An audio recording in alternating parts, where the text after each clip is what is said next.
Simultaneously, Obama launched usaservice.org.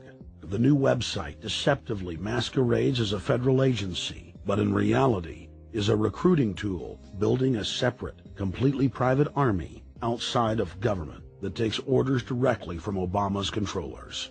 Barack Obama has refused to rescind Presidential Decision Directive 51, signed by George W. Bush. The directive plainly states the president is a dictator and that Congress is ceremonial. We cannot continue to rely only on our military in order to achieve the national security objectives that we've set. We've got to have a civilian national security force that's just as powerful, just as strong, just as well funded. President Obama and his Chief of Staff, Rahm Emanuel, have repeatedly stated on the record that all Americans below the age of 64 will be forcibly conscripted into federal service. Citizenship is not an entitlement program. It comes with responsibilities. Everybody somewhere between the ages of 18 and 25 will serve 3 months of basic training and understanding in a kind of civil defense. Now, it doesn't always have to be service in uniform. One of the things that if you talk to our generals, they are desperate for is a civilian counterpart to our military forces. So is this compulsory then? Well, you have to, in a sense, it's a required of everybody, 18 to 25, 3 months, and at some point at that point you do it. Obviously, I'm not going to say perfect legislation. We'll work that process through. You could do it during a college summer, or you could do it after high school. If you have a demagogue with a fanatical mass movement of personality cultists who is imposing the program of a group of extreme bankers and finance oligarchs, that's fascism. Obama's transition site, change.gov, proclaimed that middle school and high school students will be forced to serve the federal government. Fascism is gutter up, streets up, hooligans, thugs, fervently idealistic students, swarming adolescents, just the kind of thing you see around Obama. The way you get a population to enslave itself when the police and the army are no longer enough to do that. So I think that's if you're a left liberal, it's time to open your eyes to that. All young Americans between the ages of 18 and 24 will be conscripted into a paramilitary domestic security force. If Obama has his way, adults and seniors will also be forced into other forms of service for the betterment of the homeland. Number 3, disarming the American people. Obama operatives in the Congress have introduced more than 10 bills that would end the Second Amendment as we know it. H.R. 1022 would allow the new Attorney General Eric Holder the dictatorial power to ban any gun he wishes at will. In 2008, before the Supreme Court, in the D.C. gun ban case, District of Columbia versus Heller, Holder argued for the complete disarmament of the American people and that only the military should own firearms.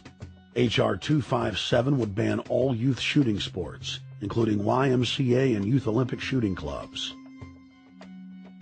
H.R. 45 would force all gun owners to undergo federal psychological screening, registration, and testing to keep their firearms. White House Chief of Staff Rahm Emanuel has proposed the extrajudicial banning of any American on the fraudulent no-fly list from owning any firearm. That is, if you are on the no-fly list because you are known as maybe a possible terrorist, you cannot buy a handgun in America.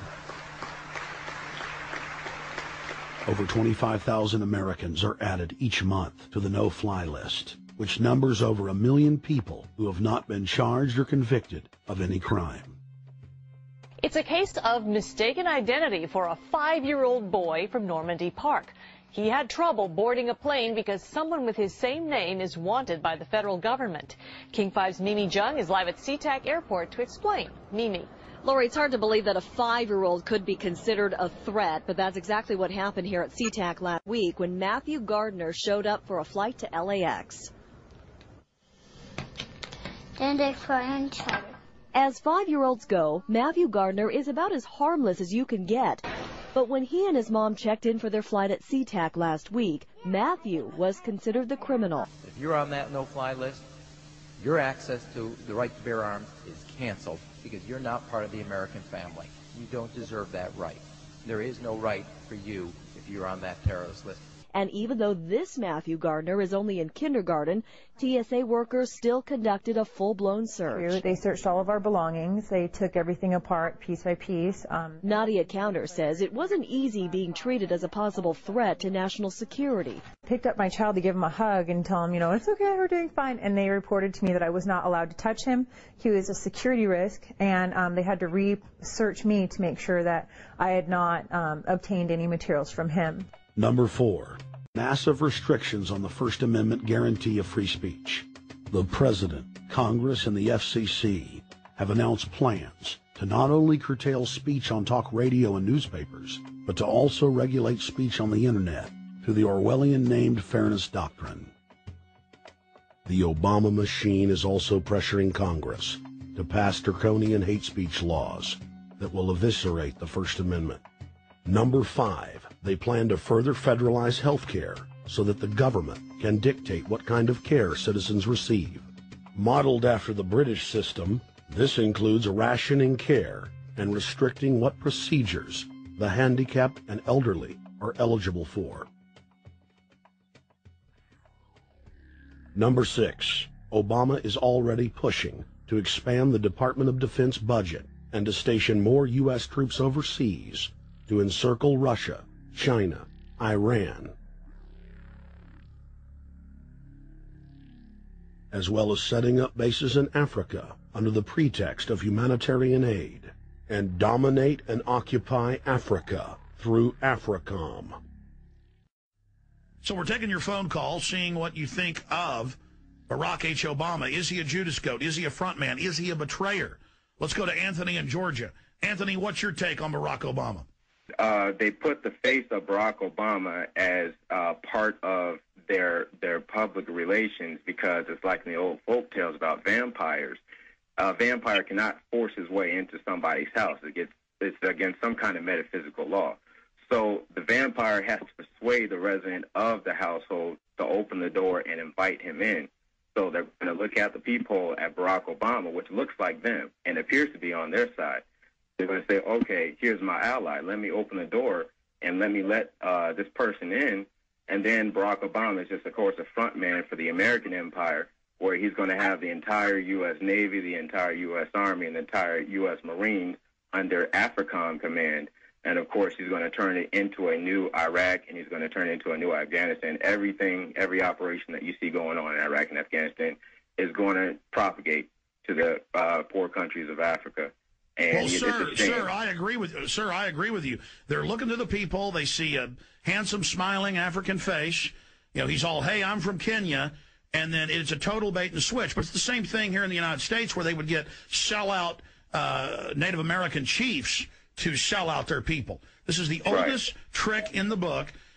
And he can also pacify the most downtrodden minority groups in the United States. And he's saying, hey, get ready for sacrifice. Get ready to lose your standard of living. They're like, yay, I love Obama. They could never get away with this with a John McCain. Obama basically does a couple of things. One is, again, this idea, kick the Chinese out of Africa. Kick them out of Sudan where they get oil. Kick them out of Zimbabwe where they get raw materials. Start a civil war in Congo, another big source of raw materials. Al-Qaeda, an arm of the U.S. intelligence community, is now active in Algeria, Tunisia, Morocco. You've got a destabilization going on in Kenya around Odinga. That's Obama's cousin. This is a guy who has two children. They're Obama's niece and, nephew in a broad sense. And one of them is named Raul, and the other one is named Winnie, after Winnie Mandela, who did the necklacing and political assassinations in South Africa. So this Odinga is essentially a CIA destabilizing operation in Kenya, and he's got a Odinga Islamic Alliance to crush the Christians in Kenya, but this also reaches into Ethiopia, it reaches into Uganda, Congo, Tanzania, and a whole bunch of other countries in that region. So all of Africa is a battlefield in flames between the U.S. and the Chinese, with Obama leading the charge to kick the Chinese out for geopolitical reasons. Number 7, radically expand federal control over family farms and ranches through the Animal ID and Premises ID system.